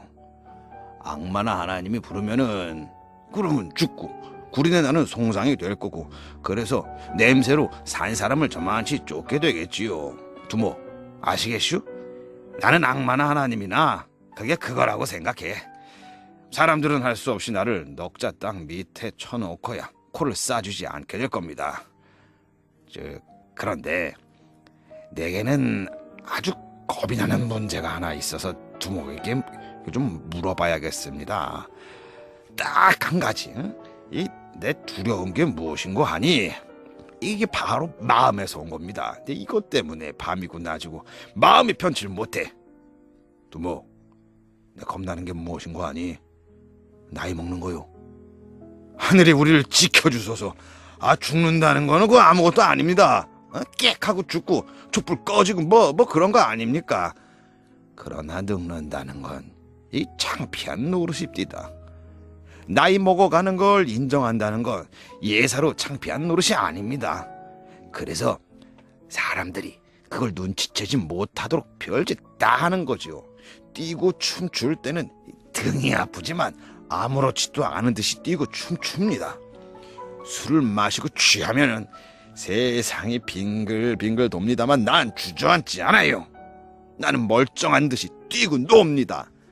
땀이 나서 바닷물에라도 뛰어들고 나면은 감기에 걸려 기침이 나옵니다. 아주 그냥 콜록콜록. 그러나 두모, 나는 창피해서 기침을 꾹꾹 밀어 넣고만 합니다.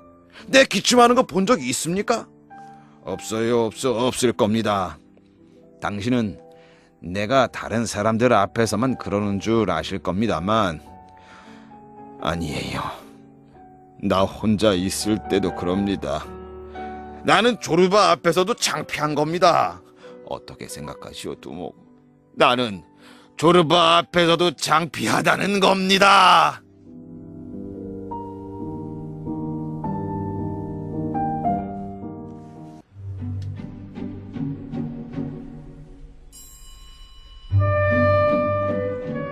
둘이서 마을로 돌아가면서 노새를 몰고 가는 조그만 노인을 만났던 일이 있다. 노새를 바라보는 조르바의 눈이 휘둥그레졌다. 눈빛이 어찌나 강렬했던지 농부는 그만 즐거워하고 소리쳤다. 아이고, 노형, 제발 그런 악마 같은 눈길은 그거 하지 마시오. 노인은 이렇게 말하며 성호를 그었다. 나는 조르바를 돌아다보았다. 조르바, 아니 어쨌게 저 노인이 기겁을 하고 소리를 지르는 겁니까? 나요? 내가 뭘 어쨌게? 그저 노새를 바라보고 있었던 것뿐인데 그건 놀랍지 않소, 두목? 뭐가요? 글쎄요, 이 세상에 노새 같은 게 산다는 사실 말이오. 또 하루는 내가 바닷가에서 다리를 뻗고 책을 읽고 있는데 조르바가 다가와 내 맞은편에 앉아 산토르를 무릎 위에 올리고 켜기 시작했다. 나는 눈을 들어 그를 바라보았다. 차츰 표정이 바뀌었다. 곧 야성의 환희에 휘둘린 기미가 역력했다. 그는 긴 목을 뽑고 노래를 부르기 시작했다. 마케도니아의 노래, 산적 클레프트의 노래, 그리곤 악다구니. 인간의 목은 선사의 야성을 되찾았다. 오늘날 우리가 시, 음악, 사상이라고 이름한 정서의 복합체가 아크 따위의 절규로 터져나왔다. 그 소리는 조르바 존재의 심연에서 울려나오는 것이었고 우리가 문명이라고 부르는 보잘것없는 껍질이 깨어지면서 불사의 야수, 털복숭이의 신, 무서운 고릴라로 튀어나오는 것이었다. 갈탄, 수지와 손해, 오르탕스 부인, 미래에 대한 구상도 일거에 사라졌다. 절규는 눈앞의 모든 것을 앗아갔다. 우리에게 필요한 것은 하나도 없었다. 그 고독한 크레타 해안에 갇혀 우리는 우리의 인생의 비탄과 행복을 송두리째 가슴으로 안고 있었다. 비탄과 행복은 더 이상 존재하지 않는 것이었다. 해가 지고 밤이 내리면서 큰 곰자리는 부동의 하늘의 축을 돌며 춤을 추었고 이윽고 뜬 달은 겁없이 모래 위에서 노래를 불러대는 두 마리 가엾은 야수를 놀랍다는 듯이 내려다보았다. 조르바가 노래의 격정을 이기지 못하고 갑자기 소리쳤다. 오라, 인간이란 짐승이로구나. 여보셔, 두목, 책은 책대로 놔둬요. 그 창피하지도 않소? 인간은 짐승이요, 짐승은 책 같은 거 읽지 않아. 한동안 잠잠하던 그가 웃음을 터뜨렸다. 하느님이 남자를 어떻게 만들었는지 아시오? 응? 이 짐승인 남자 말이오. 이 짐승이 하나님께 맨 처음 뭐라고 했는지 아시오? 모릅니다. 내가 그걸 어떻게 압니까? 거기 있지도 않았는데. 나 거기에 있었어요. 조르바가 소리쳤다. 그의 눈이 유달리 번쩍거렸다. 참, 그럼 말해보세요. 반쯤은 무아지경으로 도취된 듯 반쯤은 장난기 섞인 말투로 인간의 창조에 관한 엄청난 이야기를 엮어나가기 시작했다. 헤헤, 자, 잘 들어, 두목. 어느 날 아침 하나님은 기분이 울적해가지고 일어났어요. 그리고는 중얼거리죠. 나도 참 한심한 하나님이야. 내겐 향불을 피워줄 놈 하나, 심심부리로나마 내 이름을 불러줄 놈 하나 없으니 늙은 부엉이처럼 혼자 사는 것도 이젠 지긋지긋해. 퇴. 이 양반은 손에다 침 탁 뺏고는 소매를 걷어붙이고 안경을 찾아 쓴 다음 흙 한 덩어리를 집어침을 툭툭 베서 이기고 개고 조그만 사내 하나를 만들어 이걸 벽에다 말렸어요. 이래 뒤에 하나님을 이걸 볕에서 거두어들였지요. 잘 말랐더랍니다. 하나님은 이걸 들여다보다 말고서는 그만 배를 쥐고 그냥 웃기 시작했어요. 뭐라고 했느냐 하면 이랬답니다. 이런 얘 빌어먹을 놈의 솜씨, 이건 꼭 뒷다리로 선 돼지 꼴이잖아. 내가 만들려던 건 이런 게 아닌데, 다른 걸 만들 때는 실수 같은 걸 하지 않았는데. 하나님은 이 물건의 목덜미를 잡아 그냥 번쩍 들어 올리면서 엉덩이를 냅다 걷어차면서 소리쳤어요. 꺼져! 썩 꺼져버려! 지금부터 네가 해야 할 일은 조그만 돼지 새끼를 잔뜩 까는 거야. 이 땅은 네 것이다. 자, 뛰어가! 왼발, 오른발, 왼발, 오른발. 구보.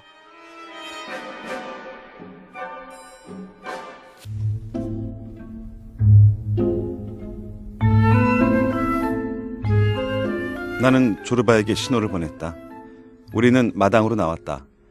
바깥은 더웠지만 그래도 견딜만 했다. 마당 한복판에 꽃이 핀 오렌지 나무가 있어서 향긋한 냄새가 났다. 가까운 데에 있는 대리석재 순양 머리에서 물이 졸졸 흘렀다. 나는 그 아래 머리를 집어넣었다. 시원했다. 도대체 이것들이 다 뭐요? 조르바가 역겹다는 듯 내게 물었다. 사내도 아니고 계집도 아니고 노새나 마찬가지 아니야? 조르바 역시 순양 머리 밑에 머리를 집어넣고 웃음을 터뜨렸다. 아이고, 마귀 한 마리씩 안 품는 놈은 하나도 없어. 여자에게 침을 흘리는 놈, 절인 대구에 미친 놈, 돈에 올린 놈, 신문이 보고 싶은 놈, 푹 퍼진 국술바 같은 것들. 뭐가 답답해서 속세로 기어내려가 원하는 걸 시컬 쳐먹어 머리를 씻어내지 못한다. 그는 담배를 붙여 물고 꽃이 만발한 오렌지 나무 밑에 벤치에 앉았다. 그리고는 말을 이었다. 내가 뭘 먹고 싶고 갖고 싶으면은 어떻게 하는 줄 아십니까? 목구멍이 미어지도록 쳐넣어 다시는 그놈의 생각이 안 나도록 해버려요. 그러면은 말만 들어도 구역질 나는 겁니다. 이 이야기면은 설명이 되겠군. 어렸을 때 말입니다. 난 버찌에 미쳐 있었어요. 하지만 돈이 있어야죠. 돈이 없어서 한꺼번에 많이는 살 수 없고 조금 사서 먹으면 점점 더 먹고 싶어지고 그러는 거예요. 밤이고 낮이고 나는 버찌 생각만 했죠. 입에 군침이 도는 게 아이고 이게 미치겠습니다. 그러던 어느 날 나는 화가 났습니다. 창피해서 그랬는지도 모르지. 어쨌든 나는 버찌가 날 데리고 논다는 생각이 들어 속이 상했어요. 그래서 어떻게 한 줄 아시오? 나는 밤중에 일어나 아버지 주머니를 뒤졌죠. 은어가 한 입 있습디다. 꼽을 쳤지요. 다음날 아침 나는 아침 일찍 일어나 시장으로 달려가 버찌 한 소쿠리를 샀지요. 도랑에 숨어 먹기 시작했습니다. 넘어올 때까지 쳐넣었어요. 배가 아파오고 구역질이 났고 그렇습니다. 두목, 나 몽땅 토했어요. 그리고 그날부터 나는 버찌를 먹고 싶다고 생각한 적이 없습니다. 보기만 해도 견딜 수 없었어요. 나 이거 구원받은 겁니다. 언제 어디서 버찌를 보건 내게는 할 말이 있습니다. 이제 너하고는 볼 일이 없구나 하고요. 훗날 담배나 술을 놓고도 이런 짓을 했습니다. 나는 지금도 마시고 피우지만 끊고 싶으면 언제든지 끊어버립니다. 나는 내 정열의 지배를 받지 않습니다. 고향도 마찬가지예요. 한때 몹시 그리워하던 적이 있어서 그것도 목젖까지 퍼넣고 토해버렸지요. 그때부터 고향 생각이 날 괴롭히는 일이 없어요. 여자는 어떻습니까? 예? 여자 차례도 올 겁니다. 빌어먹을 것들 올 겁니다. 와요. 내 나이 이른이 되면. 조르바는 자기가 생각해봐도 이리는 너무 임박해 있는 것 같았던지 재빨리 고쳐 말했다. 여든으로 합시다, 두모. 그래, 우습겠지만 웃을 필요는 없어요. 이게 사람이 자유를 얻는 도리올시다. 내 말 잘 들어요. 터질 만큼 쳐넣는 것 이외에는 달리 방법이 없습니다. 금욕주의 같은 걸로는 안 돼. 생각해봐요, 두모. 반쯤 악마가 되지 않고 어떻게 악마를 다룰 수 있겠어?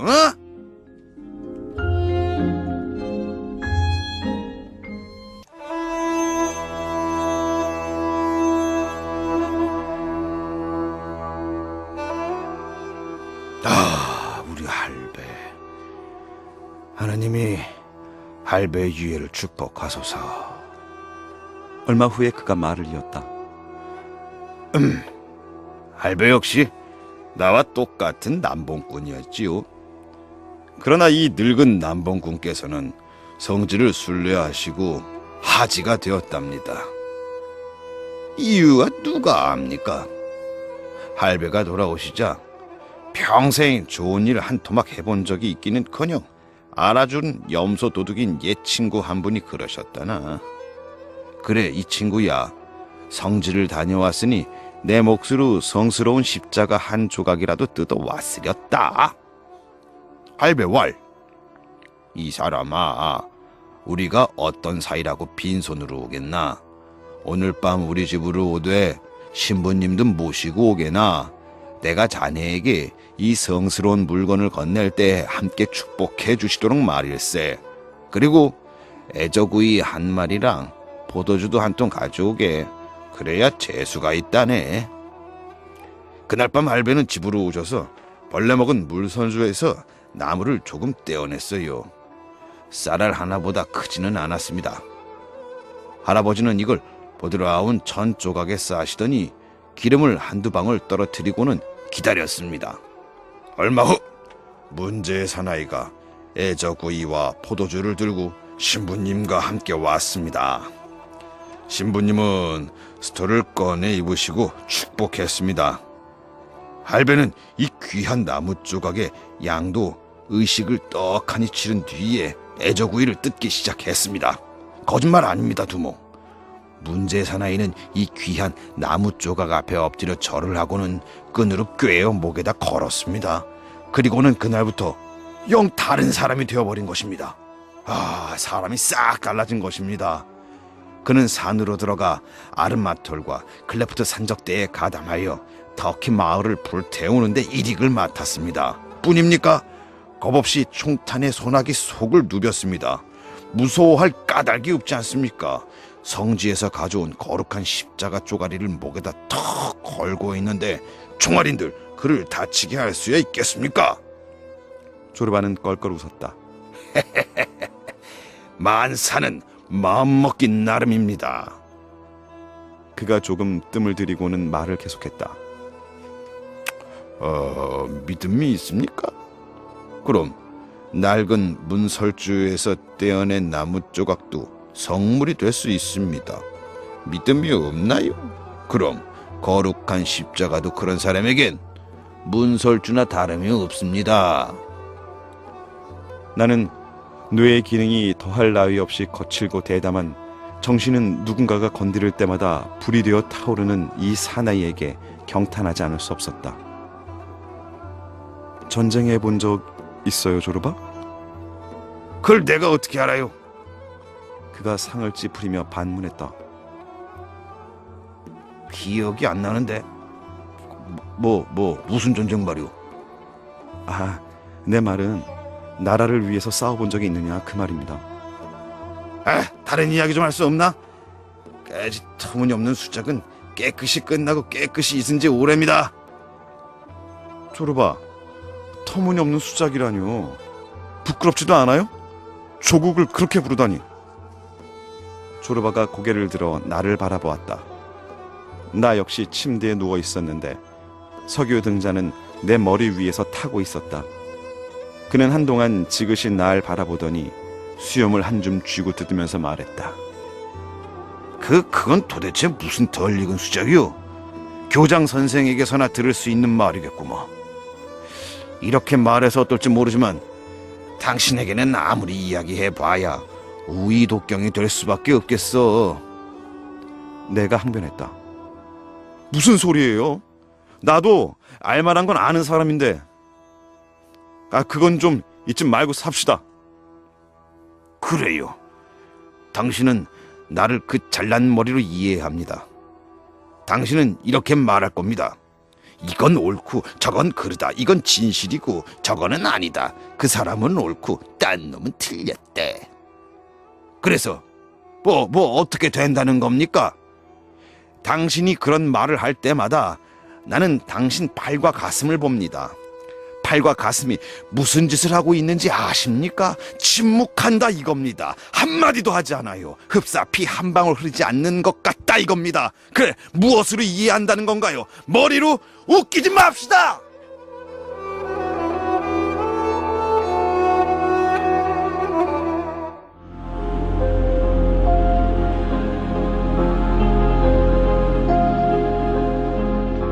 그는 일어나서 물통에 물을 벌컥벌컥 들이켜고는 마음이 다소 가라앉는지 한동안 조용했다. 당신이 어디를 만지든 나는 소리를 지를 겁니다. 내 몸은 상처와 흉터와 옹이투성입니다. 계집에 대한 수작에 무슨 의미가 있습니까? 내가 나 자신을 제법 진짜 사내라고 생각했을 때는 계집에게 눈 한 번 돌리지 않았어요. 잠깐 만져보고는 수탉처럼 오다가단 말입니다. 그러고는 갈 길을 갔습니다. 나는 자신을 타일렀지요. 더러운 족제비들, 저것들은 내 힘을 쭉 빨아버리고 말 것이야. 계집은 지옥에 나가라. 그러고는 다시 총을 들고 떠났습니다. 비정규 전투 요원이 되어 산으로 들어간 거죠. 어느 날 석양 무렵 나는 불가리아 마을로 내려와 마구간에 숨었습니다. 그게 바로 신부의 집이었는데, 신부도 신부 나름이지. 잔인하고 무자비한 불가리아 비정규군 신부의 집이었단 말입니다. 밤이 되니까 이자는 법복을 벗고 양치기 복장으로 갈아입더니 총을 들고 이웃 그리스인들의 마을로 가는 것이었습니다. 이자는 새벽에 진흙과 비투성이가 되어 돌아와서는 다시 신도들을 위해 미사를 집전한답시고 교회로 갑디다. 내가 도착하기 며칠 전에 이 신부는 잠자는 그리스인 교장 선생을 살해한 적도 있습니다. 그래서 나는 신부네 집 마구간에서 기다렸던 거지요. 저녁 때가 되자 신부는 양에게 풀을 먹이려고 마구간으로 오더군요. 난 이놈을 덮쳐 죽여버렸습니다. 며칠 뒤 나는 다시 마을로 들어갔습니다. 정오쯤 되었던가 이번에는 행상으로 잠입한 거죠. 총은 산에다 숨겨두고 동료들을 위해 빵과 소금과 장화를 사러 갔던 겁니다. 거기서 나는 집 앞에서 노는 애들 5을 만났습니다. 이 애들은 모두 검은 옷을 입고 있었는데 맨발로 손에 손을 잡고 구걸하고 있는 게 아닙니까? 계집 아이가 3이고 둘은 사내 아이였습니다. 제일 큰 놈은 10살을 넘었을까? 어린 것은 갓난아기였습니다. 제일 큰 계집 아이가 아기를 안고 울지 않도록 입을 맞추고 달래고 있었디다. 왜 그랬는지 모르겠습니다마는 아마 신의 섭리겠지요. 나 애들에게 다가갔습니다. 네 집 아이들이냐? 내가 불가리아 말로 물었지요. 가장 큰 사내 아이가 고개를 들더군요. 신부댁 애들입니다. 아버지는 며칠 전 마구간에서 목이 잘렸어요 이러는 게 아니겠어요? 눈물이 핑 돌고 지구가 연잠에 돌듯이 빙글빙글 돕디다. 내가 벽을 치고 앉자 그제서야 멈추더군요. 이리 오너라 얘들아, 내 가까이 오렴. 난 이렇게 말하고 지갑을 꺼냈습니다. 터키 파운드랑 그리스 돈이 가득했어요. 나는 무릎을 꿇고 그 돈을 몽땅 바닥에다 쏟았지요. 자, 가져가거라. 마음대로 가지렴. 내가 소리쳤습니다. 애들이 우르르 땅에 엎드리더니 허겁지겁 돈을 집더군요. 너희들 것이니라. 너희들 것이니라. 그러니 마음대로 집어가거라. 그러고는 물건을 사담은 바구니도 애들에게 줘버렸지요. 이것도 너희들에게 주마. 다 가져가거라. 몽땅 털어주었지요. 마을을 빠져나오자 나는 셔츠 앞을 헤쳐 애써 따은 성 소피아 성당 장식을 떼어내 갈기갈기 찢어 발기고는 있는 힘을 다해 도망쳤지요. 난 지금도 도망치고 있습니다. 조르바는 벽에다 등을 대고 내 쪽으로 돌아앉았다. 이로써 나는 구제를 받은 겁니다. 조국으로부터 구제받았다는 겁니까? 그럼요. 내 조국이지요. 그는 조용하고 단호한 목소리로 대답했다. 그리고 잠시 후 그는 이렇게 덧붙였다. 내 조국으로부터 구제받고 신부들로부터 구제받고 돈으로부터 구제받았습니다. 난 짐을 덜기 시작했습니다. 있는 족족 덜어버린 겁니다.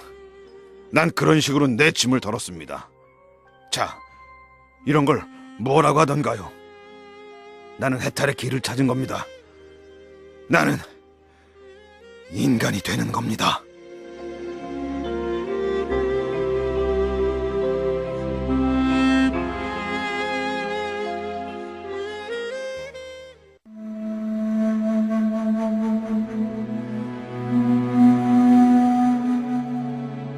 우리는 마시고 양고기를 깨끗이 먹어치웠다. 그리고 나니 세상이 좀 더 밝아진 것 같았다.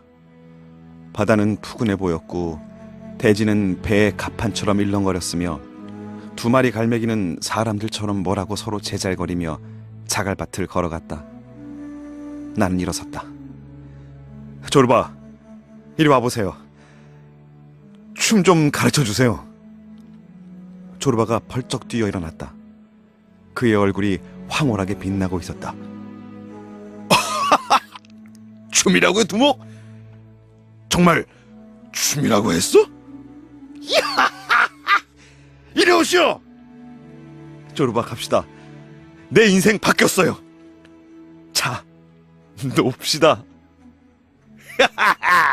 내 처음엔 제인 베키코를 가르쳐드리지.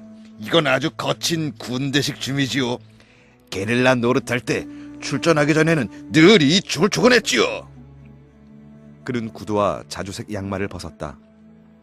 셔츠 바람이었다. 그러나 그래도 더운지 그것마저 벗어붙였다. 그러고는 나를 끌어당겼다. 야, 두목, 내 발 잘 봐요. 어? 잘 봐요. 그는 발을 내뻗으며 발가락만으로 땅을 살짝 건드리더니 그 다음 발을 세웠다. 두 발이 맹렬하게 헝클어지자 땅바닥에서는 북소리가 났다. 그가 내 어깨를 흔들었다. 에헤, 야, 해봐요. 짜자, 같이. 우리는 함께 춤을 추었다. 조르바는 내게 춤을 가르쳐주고 엄숙하고 끈기 있게 그리고 부드럽게 틀린 부분을 고쳐주었다. 나는 차츰 대담해졌다. 내 가슴은 새처럼 날아오르는 기분이었다. 야, 브라보. 아주 잘하시는데. 조르바는 박자를 맞추느라 손뼉을 치며 외쳤다. 브라보 젊은이. 종이와 잉크는 지옥으로나 보내버려. 상품 이익 좋아하시네. 광산 인부 수도원 좋아하네. 야, 이거 봐. 당신이 춤을 배우고 내 말을 배우면 우리가 서로 나누지 못할 이야기가 어디 있겠어. 그는 맨발로 자갈밭을 짓이기며 손뼉을 쳤다. 자, 두모, 나 당신에게 할 말이 아주 많소. 사람을 당신만큼 사랑해 본 적이 없어요. 하고 싶은 말이 쌓이고 쌓였지만 내 혀로는 안 돼. 내 춤으로 보여드리지. 자, 갑시다. 그는 공중으로 뛰어올랐다. 팔 다리에 날개가 달린 것 같았다. 바다와 하늘을 등지고 날아오르자 그는 흡사 반란을 일으킨 대천사 같았다. 그는 하늘에다 대고 이렇게 외치는 것 같았다. 전능하신 하나님, 당신이 날 어쩔 수 있다는 거요? 죽이기밖에 더 하겠어. 그래, 죽여. 상관하지 않을 테니까. 나는 분풀이도 실컷 했고 하고 싶은 말도 실컷 했고 춤출 시간도 있었으니 난 더 이상 당신이 필요 없다고. 조르바의 춤을 바라보며 나는 처음으로 무게를 극복하려는 인간의 처절한 노력을 이해했다. 나는 조르바의 인내와 그 날렘, 긍지에 찬 모습에 감탄했다. 그의 기민하고 맹렬한 스텝은 모래 위에다 인간의 신들린 역사를 기록하고 있었다. 그는 춤을 멈추었다. 그러고는 흩어진 케이블 선과 무너진 철탑 더미를 바라보았다. 해가 저물면서 그림자가 늘어났다. 조르바는 나를 돌아보며 특유의 몸짓을 해 보이며 손바닥으로 입술을 가렸다. 두목, 아까 불꽃의 소낙비 보았어? 우리는 웃음을 터뜨렸다. 조르바는 내게 다가와 끌어안고 키스했다. 두목, 당신도 그 이야기 들으니 우습소? 당신도 우습소? 좋고 말고. 우리는 웃으면서 한동안 장난으로 씨름을 했다. 그러다 바닥에 널브러져 자갈밭 위에 내 활개를 뻗었고 이윽고 서로의 팔을 베고 골아떨어졌다.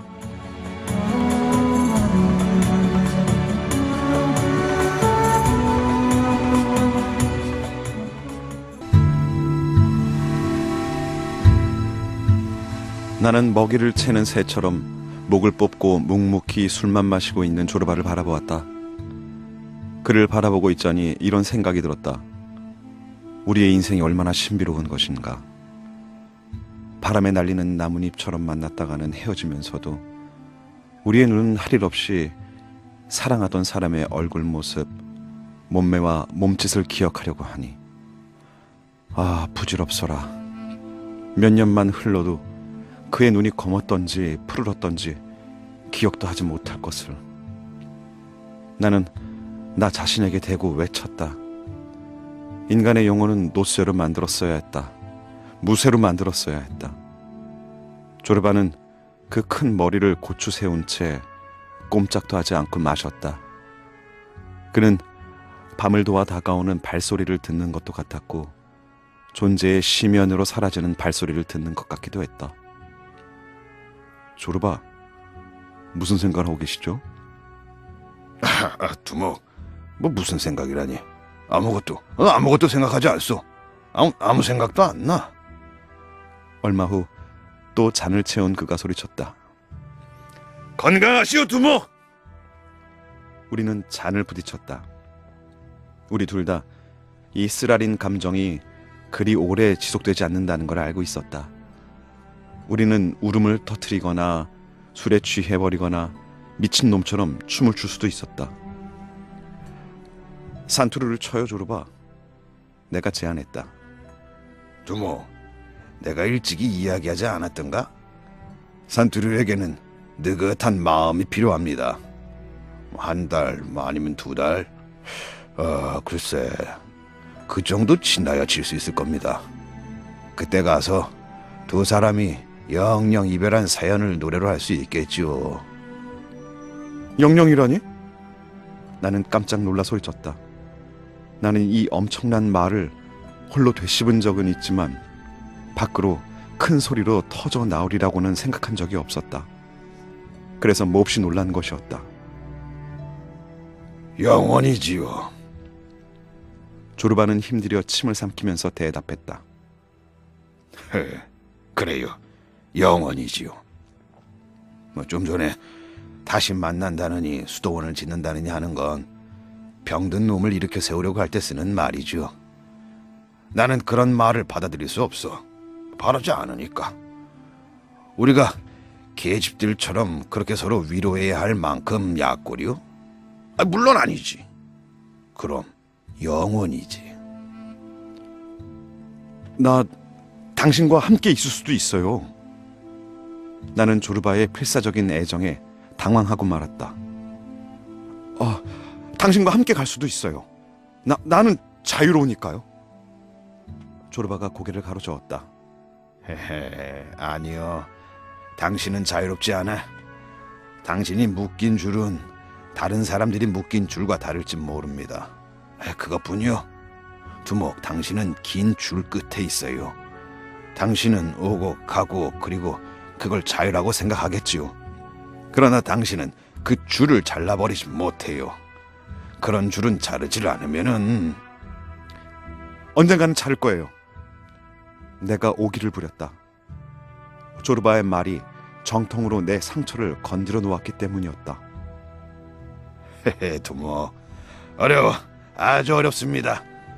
그러려면 바보가 돼야 합니다. 바보. 아시겠어요? 모든 걸 도박에다 걸어야 합니다. 하지만 당신에게 좋은 머리가 있으니 잘은 해 나가겠지요. 인간의 머리란 식료품 상점과 같은 거예요. 계속 계산합니다. 얼마를 지불했고 얼마를 벌었으니까 이익은 얼마고 손해는 얼마다. 머리란 좀상스러운 가게 주인이지. 가진 걸 다 걸어 볼 생각은 않고 꼭 예비금을 남겨두니까.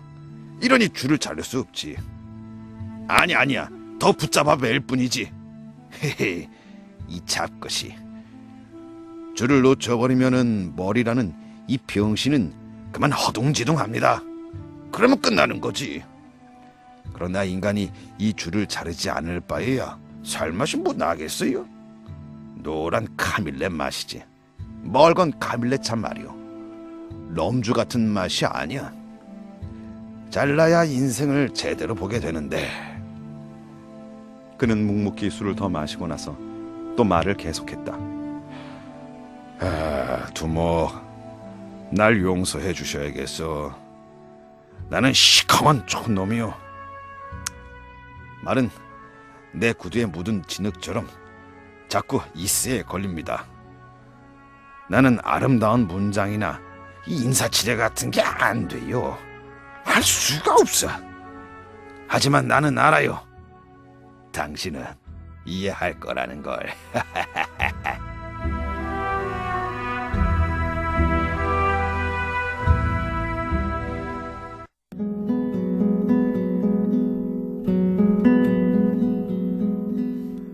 어느 날 나는 바닷가 우리 집 테라스에 앉아 있었다. 정오경이었다. 태양은 뜨거웠고 나는 앞에 보이는 살라미스 섬의 민둥민둥한 옆구리에 시선을 던지고 있었다. 갑자기 나는 보이지 않는 손에 끌려 테라스에 뜨겁게 달아오른 판석 위에다 종이를 펼쳐놓고 조르바의 말과 행적을 연결시키기 시작했다. 나는 과거를 현재로 재현시키고 조르바를 기억해내어 실체 그대로 소생시키면서 미친 듯이 써내려갔다. 그가 사라지면 그건 전적으로 내 잘못이라고 생각하며 나는 가능한 한 이 옛 친구의 모습을 있는 그대로 그려나갔다. 나는 꿈에 본 조상의 모습을 동굴에다 생생하게 그려놓으면 조상들의 혼이 자기 몸인 줄 알고 그 그림 속으로 들어간다고 믿던 아프리카 야만족의 마술사처럼 일했다. 몇 주일 만에 조르바에 대한 나의 연대기는 완성되었다. 마지막 날, 나는 첫날처럼 테라스에 앉아 늦은 오후의 바다를 바라보고 있었다. 내 무릎 위에는 탈고한 원고가 놓여 있었다. 나는 짐 한 덩어리를 내려놓은 것처럼 느긋했다. 갓 나온 아기를 아는 여자 같은 기분이었다. 펠로폰네소스의 산 뒤로 붉은 해가 질 무렵 시내에서 내 우편물을 날라다주는 농가의 계집아이 술라가 테라스로 올라왔다. 술라는 편지 한 장을 내밀고는 달아났다. 난 알았다. 적어도 나는 알 것 같았다. 편지를 뜯어보고 나는 날뛰지도 소리 지르지도 않았다. 크게 놀라지도 않았다. 내 생각 그대로였다. 나는 원고를 무릎 위에 올리고 지는 해를 바라보면서 그 편지를 받으리라고 정확하게 예견하고 있었던 것이었다. 조용히 나는 편지를 읽었다. 세르비아의 스코플리에 가까운 마을에서 온 것으로 마구잡이 독일어로 되어 있었다. 나는 그 편지를 번역했다. 저는 이 마을 교장으로 이곳 동광 주인인 알렉시스 조르바가 지난 일요일 오후 6시에 세상을 떠났다는 슬픈 소식을 전하고자 이 글호를 올립니다. 그는 이런 말을 남겼습니다. 교장 선생, 이리 좀 오시오. 내겐 그리스의 친구가 하나 있어. 내가 죽거든 편지를 좀 써주시오. 최후의 순간까지 정신이 말짱했고 그 사람을 생각하더라고. 전해주시오. 그리고 나는 무슨 짓을 했건 후회는 않더라고 해주시오. 그 사람의 건투를 빌고 이제는 좀 철이 들 때가 되지 않았느냐고 하더라고 전해주시오. 아, 잠깐만 더 들어요. 신부 같은 게 내 참회를 듣고 종부 성사를 하러 오거든. 빨리 꺼지는 건 물론이고 온 김에 저주나 잔뜩 내려주고 꺼지라고 해요. 내 평생 별짓을 다 해보았지만 아직도 못한 게 있어. 아유, 나 같은 사람은 1000년을 살아야 하는 건데. 이게 그분의 유언입니다. 유언이 끝나자 그는 침대에서 일어나 시트를 걷어붙이며 일어서려고 했습니다. 우리가 달려가 말렸습니다. 부인인 류바, 저, 이웃의 장정 몇 사람이나. 그러나 그는 우리 모두를 한쪽으로 밀어붙이고는 침대에서 뛰어내려 창문가로 갔습니다.